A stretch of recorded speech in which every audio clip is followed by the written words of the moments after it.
My 14 horsepower VANGUARD Griggs Stratton engine blows oil out the breather pipe then sucked into the carburator. The air filter is new. Hello, and thank you for choosing JustAnswer. I'll be helping you today and am committed to providing clear and concise answers to your question. If you check the oil level, does it appear to be overfilled? Perhaps a bit thin or smell like gasoline? The dipstick reads full or add and it still blows oil, it only stops when below add. No gas smell. If it's not overfilled or smelling like gas, then this is either a faulty breather or a blown head gasket.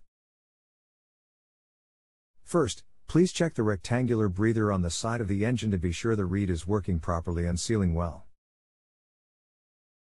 Replace it if it's not.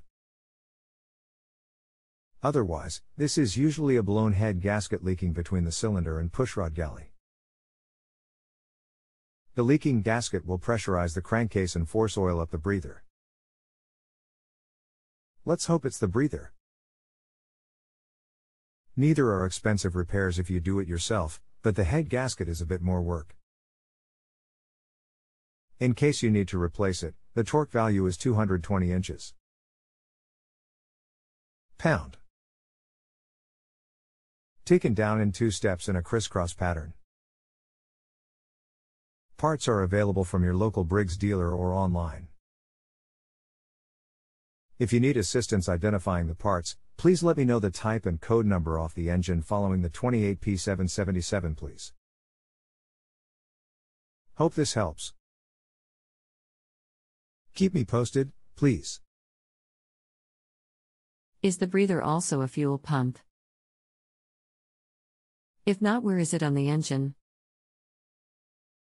If you follow the small hose from the air filter box that's about the size of a fuel line, it will lead you directly to it. I've pointed it out on the following illustration. Final question: if it is the hat gasket, do I have to adjust the valve lash after reinstall? If so, what are the specs? Thank you so much in advance. Yes, the valves would need to be readjusted in that case. Intake, 0.003/.005 exhaust, 0.005/.007 The setting should be done on a cold engine with the piston 1/4 of an inch past top dead center on the compression stroke. Here's some additional information that shows the process in detail. Scroll down to the bottom of the page to where it talks about adjustments. It will link to some helpful pictures as well. If there's anything you're not clear on, please let me know. Valve info. Hope this is helpful. If you have a home improvement or appliance question and want to chat with an expert now, visit justanswer.com/ythi.